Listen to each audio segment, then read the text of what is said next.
दिव्यवाणी तेरी अमृतवाणी प्रभु,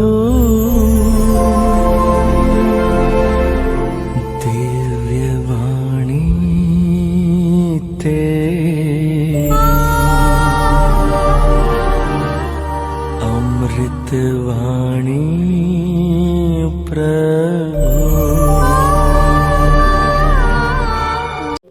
अब हम आपसे एक प्रश्न पूछते हैं, क्रिसमस क्या है?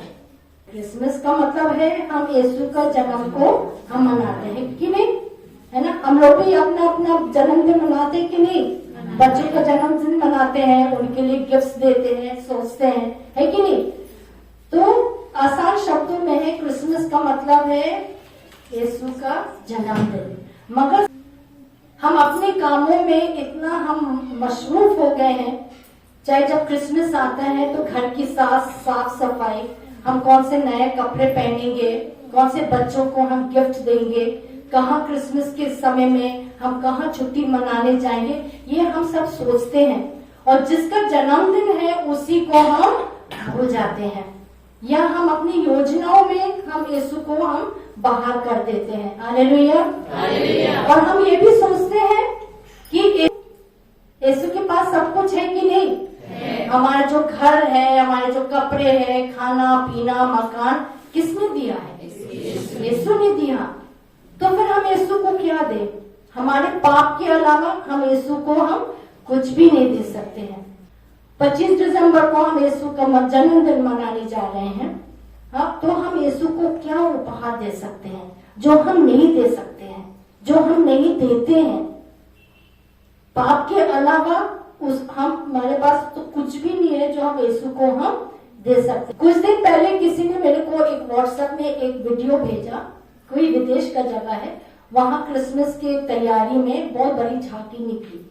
पहला झांकी दूर से लगता है कि वो क्रिसमस ट्री है, मगर जब वो झांकी सामने आई तो लगा कि लोग ही ऐसे कपड़े पहने थे, कुछ लोग हरा पहने थे, जो लाल पहने थे, तो दूर से ऐसे दिख रहा था कि क्रिसमस ट्री में रंग बिरंगे बल्ब्स और ऐसे लटके हुए हैं, मगर क्या है, वो लोग थे इतनी बड़ी झांकी में।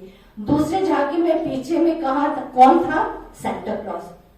बस, और भीड़ के भीड़ लोग लगे थे उस जुलूस के पीछे और जिंगल बेल्स गाना गाते जा रहे। यीशु है कहाँ? ये तो विदेश की बात है, हमारे देश में देखिए। अभी आप दुकानों में जाके देखेंगे, सेंटा क्लॉज के कपड़े हैं, अच्छे अच्छे गिफ्ट है कि नहीं। दुकानों में जाओ तो ऐसा लगता है कि कौन सा गिफ्ट हम खरीदे अपने फ्रेंड के लिए या हस्बैंड के लिए, बच्चों के लिए, हम कौन सा गिफ्ट ले। यीशु के लिए कोई भी जगह नहीं है। हमें आज ऐसा आ गया है कि हमें यीशु की कोई जरूरत नहीं है।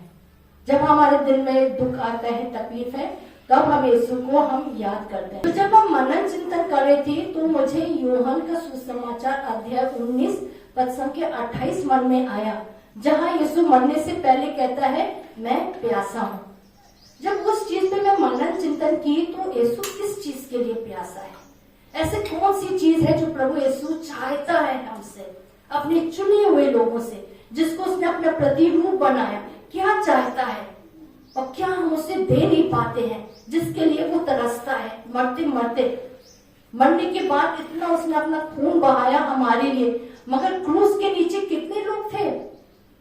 मान के गिन के चलो, केवल 5, बाकी कौन थे? आज भी वैसे ही है। हम अपने हमारे कलीसिया में कितना धर्म त्याग आ गया है। कितनी बार हम अपने पाप के कारण हम यीशु को हम क्रूसित करते हैं, कितना वो चाहता है हमें। तो आज हम मनन चिंतन करेंगे कि इस क्रिसमस में अभी 21 दिन बाकी है ना। अब जब हम गिफ्ट खरीदते हैं तो एक दिन पहले भी जाके खरीद के लाते हैं कि नहीं, या कोई 1 महीना, यदि कोई ढेर सारे बच्चे हैं तो धीरे धीरे क्या है, पैसे इकट्ठा करके हम लोग खरीद लेते हैं ना। तो अभी 21 दिन है, तो जो हम बोलने जा रहे हैं वो हम कर सकते हैं। 21 दिन की कोई जरूरत नहीं, हम आज ही कर सकते हैं ना। तो पहले सबसे पहला गिफ्ट जो हम प्रभु को दे नहीं सकते हैं वो है यीशु को अपने जीवन में प्रथम स्थान। यीशु को अपने जीवन में प्रथम स्थान देने के लिए बहुत कष्ट है, क्योंकि हम किस चीज में चिंतित हैं? पति पत्नी के बारे में, पत्नी पति के बारे में, उसको कैसे खुश करे, माता पिता अपने बच्चों की परवरिश, बच्चों को स्कूल भेजना, दोस्तों में आजकल युवा युवतियों को माता पिता की कोई जरूरत नहीं है। कितने लड़का लड़कियां रात भर में बैठ के क्या क्या करते हैं, शराब पीते हैं, सिगरेट पीते हैं, किसी के पास टाइम नहीं है।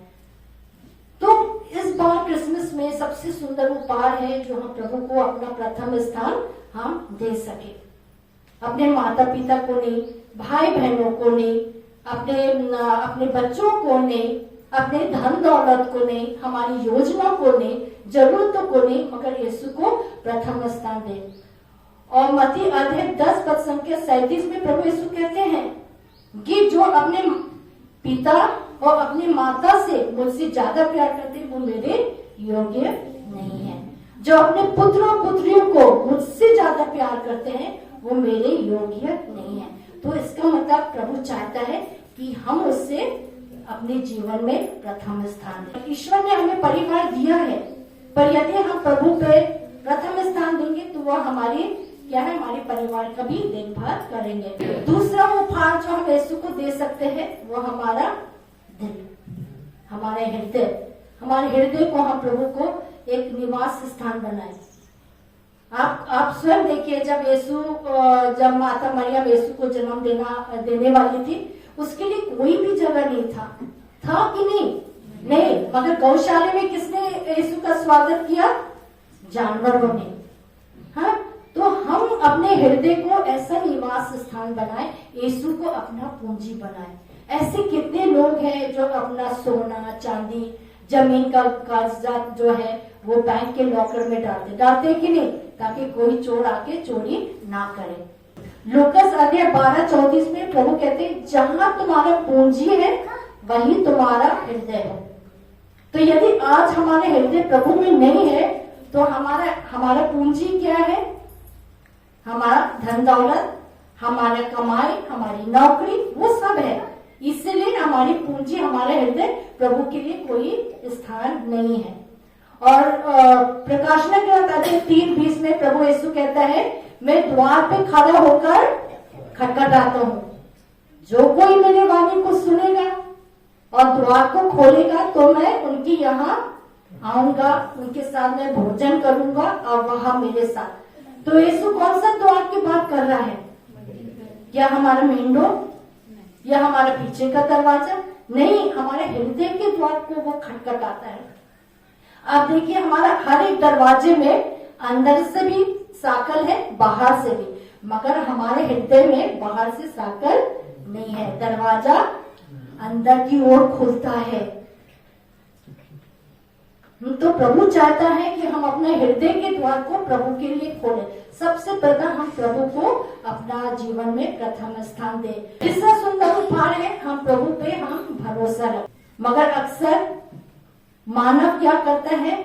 अपना बुद्धि पे, है कि नहीं, अपनी शक्ति पे विश्वास करते हैं कि मैं कर सकता हूँ, मैं ये कर सकता हूँ, मेरे पास पैसे हैं तो मैं ये खरीद सकता हूँ, मैं वो खरीद सकता हूँ, मेरी कोई योजनाएं है तो हम ईश्वर से साथ हम क्यों ईश्वर से हम सलाह मशवरा मांगे, हम अपने दोस्तों से मांगे, क्योंकि कभी कभी दूसरों की सलाह मशवरा हमें सही रास्ते पे नहीं ले जाता, भटक जाता। मगर यीशु कभी भी हमें गलत रास्ते में नहीं जाएंगे, क्योंकि यीशु स्वयं मार्ग है, सत्य मार्ग और जीवन प्रभु यीशु है। तो यिर्मयाह के ग्रंथ अध्याय 17 वचन के 7 में वचन कहते हैं धन्य है वो मनुष्य जो प्रभु पर भरोसा रखता है, जो प्रभु का सहारा लेता है। तो आइए एक और सुंदर वचन जो अभी 2-3 दिन पहले हमने पढ़ा है, इसाइया के ग्रंथ अध्याय 26 पद संख्या 4, सदा प्रभु पे भरोसा रखो, वो ही चिरस्थायी चट्टान है। और ये सुंदर उदाहरण यदि आप यूहन्ना का पवित्र सुसमाचार अध्याय 11 पढ़ेंगे तो हम वहां पढ़ते हैं कि किस तरह से जिस परिवार को यीशु बहुत प्यार करते थे, कौन है वो परिवार? लाजरुस, मार्था और मरियम। जब यीशु को पता चला कि लाजरस बहुत बीमार है, मरने वाला है, वो जानबूझ करके 4 दिन नहीं किया। क्यों नहीं किया?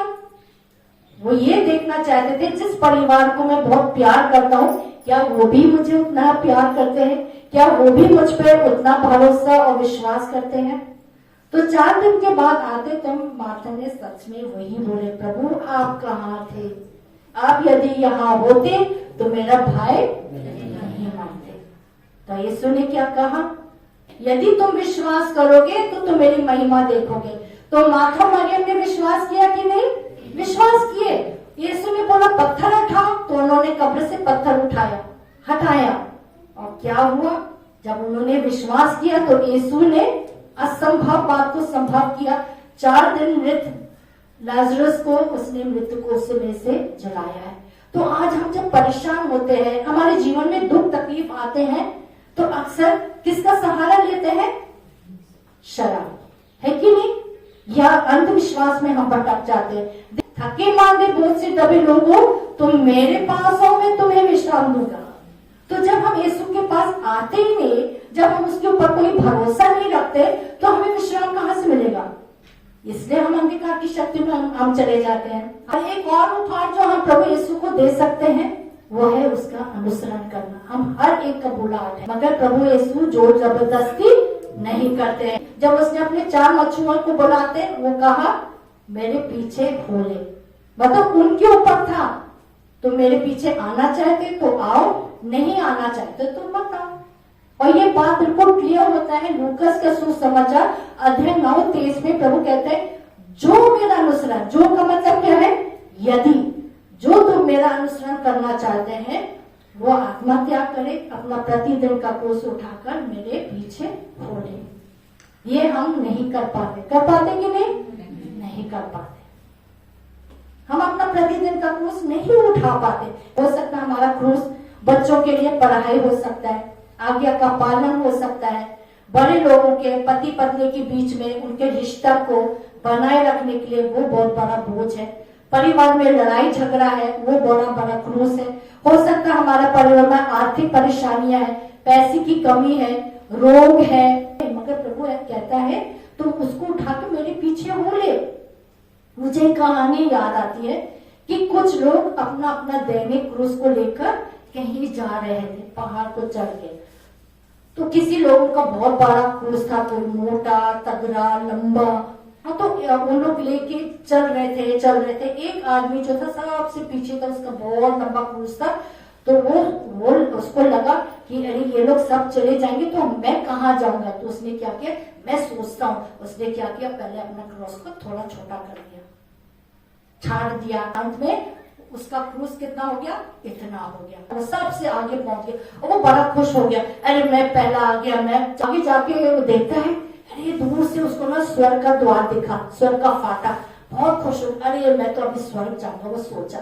मगर जैसे वो निकल जाता है तो देखता है बहुत बड़ा खाई, बहुत बड़ा गड्ढा। वो कैसे पार करेगा? वो वहीं रह गया। बाद में पीछे से लुढ़कते गिरते पड़ते हुए लोग आए, उन्होंने क्या किया, गड्ढे के सामने अपना क्रूस को खड़ा कर दिया, लंबा कर दिया, और उसमें चल के वे लोग स्वर्ग में प्रवेश किया।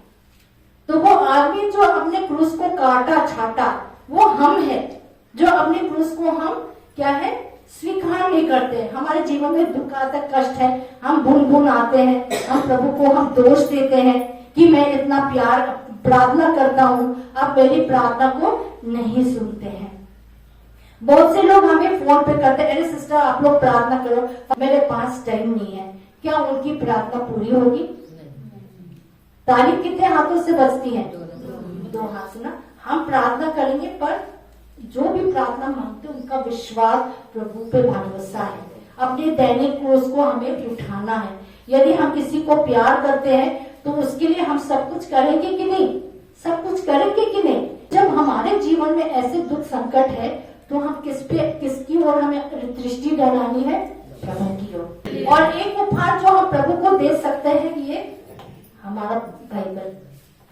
ये बहुत बड़ी पूंजी है, सोना चांदी से भी बढ़कर है हमारा बाइबल। इसमें हमारा हर एक समस्या, जो भी हमारे जीवन में जो भी समस्या है, इस बाइबल में हमें सब कुछ मिलता है, क्योंकि यीशु स्वयं ही वचन है। और सबसे सुंदर उदाहरण कौन है, आप बता सकते हैं? सबसे सुंदर उदाहरण जिसने वचन को खाया, जिसने वचन को पिया, कौन है? माता मरियम। जब स्वर्गदूत लोग क्या चरवाहों के पास गए, संदेश दिए, तो वो लोग उनमें विश्वास करके वे लोग माता मरियम के पास आए। वहां हम मिलेंगे लूकास अध्याय 2 पद संख्या 19। माता मरियम ने इन बातों को नहीं समझ पाई, मगर उसने क्या है, इन सभी बातों को अपने हृदय में संचित रखा और उस पर मनन चिंतन करती थी कि क्या ये स्वर्गदूतों ने जो मेरे बेटे बालक यीशु के बारे में बोला वो क्या है।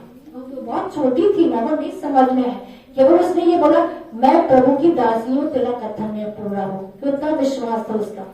और जब ये बालक यीशु मंदिर में खो जाते हैं, तो आपको मालूम है 3 दिन के बाद संत योसेफ और माता मरियम यीशु को मिले, और जब पूछे कि तुम कहाँ थे, हम कितने परेशान, तो उल्टा यीशु क्या बोलते हैं, तुम्हें मुझे ढूंढने की क्या जरूरत है, मैं अपने पिता के काम में लग। तभी वो ये बात को नहीं समझ पाई, मगर उसने क्या है, इन बातों को अपने हृदय में संचित रखा। तो प्रभु चाहते हैं कि हम उसको खाए, उसको पिए, वचन पे हम चले, वचन के अनुसार चले।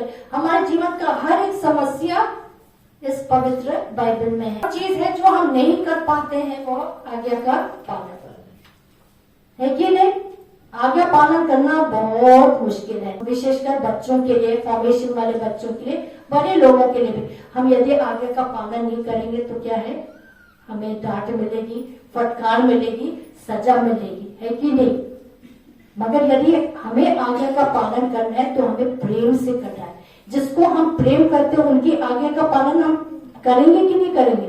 सुंदर उदाहरण है, यीशु ने अपने पिता को इतना प्यार किया और हम मानव जाति को इतना प्यार किया कि मरने से पहले गेत्सेमनी बाड़ी में प्राण पीड़ा में यीशु 3 बार प्रार्थना करते हैं, पिता यदि हो सके तो ये प्याला टल जाए, मगर मेरी इच्छा नहीं तेरी इच्छा पूरी हो। और यूहन्ना के सुसमाचार अध्याय 14 पद संख्या 15 में यीशु कहते हैं, यदि तुम मुझे प्यार करोगे तो तुम मेरे आज्ञाओं का पालन करोगे। तो इसका मतलब ये बात सही है कि जिसको हम प्यार करते हैं उसी का हम आज्ञा का पालन हम करते हैं। और सुंदर उपाय जो प्रभु चाहते हैं हम करे हैं वो सुसमाचार का प्रचार। यीशु का अंतिम आदेश था मार्कुस अध्याय 16 पद संख्या प्रभु के 15 में, सारी सृष्टि को जाकर सुसमाचार, कोने कोने में जाके सारी सृष्टि को सुसमाचार सुना। और छोटी छोटी बातों में हम प्रभु को हम धन्यवाद दे सकते हैं। छोटी छोटी बात में जब हमने प्रभु की महिमा को हम पहचान लिया तो हम एक दूसरे को बोले कि देखो आज यीशु ने मेरे लिए यह क्या किया। तो प्रभु चाहते हैं कि हम उसके साक्षी बने। अपने रक्त के आखिरी बूंद भी प्रभु ने, यीशु ने हमारे लिए क्या है, निछावर किया है। तो हम दूसरों को बताएं कि यीशु के अलावा और कोई मुक्तिदाता नहीं है। तो ये है सुसमाचार। और अंत में हम हर बातों में हम आनंदित रहे। करना मुश्किल है कि नहीं।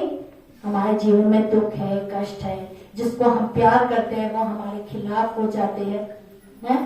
माता पिता बच्चों के खिलाफ, बच्चे माता के खिलाफ। अगर प्रभु कहते हैं हर बातों में हम प्रभु को क्या है, धन्यवाद दे, प्रार्थना करें और आनंदित रहे। थेसलोनिके के नाम संत पौलुस का पहला पत्र अध्याय 5 पद संख्या 14 से 18 में संत पौल कहते हैं, आप लोग हर समय प्रसन्न रहे। क्या रहना है, प्रसन्न रहे। कब रहना है प्रसन्न, हर समय। विशेषकर हमारे जीवन में जब दुख आता, कष्ट आता, परेशानियां आती है, असफलता आती है, तो हमें हर समय प्रभु में आनंद मनाना, जैसे माता मरियम ने आनंद मनाया। हालेलुया।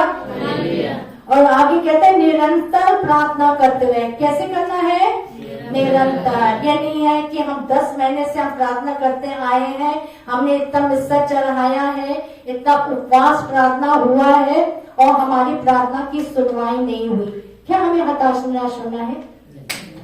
हमें निरंतर प्रार्थना करना है, हताश निराश नहीं होना है, प्रभु पे भरोसा रखना, क्योंकि प्रभु का एक समय होता है हमारे सारी जरूरतों को पूरा करना। हालेलुया। और 18 में कहता है सब बातों के लिए ईश्वर को धन्यवाद दे, क्योंकि ईसा मसीह के अनुसार आप लोगों के विषय में ईश्वर की इच्छा यही है। तो प्रभु चाहता है कि हम आनंदित रहे, हर वक्त प्रार्थना करते रहे और हर बात में प्रभु को धन्यवाद दे।